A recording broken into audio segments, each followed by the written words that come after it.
Давайте узнаем, что он думал о вас сегодня ночью, когда спал. Какие мысли у него были о вас ночью сегодня, когда он спал.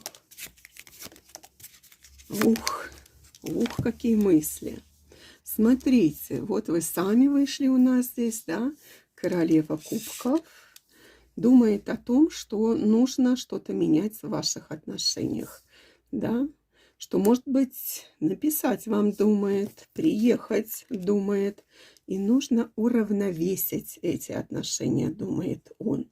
Нужно работать над этими отношениями, как этот человек работает над этими колесами. Нужно создавать стабильность.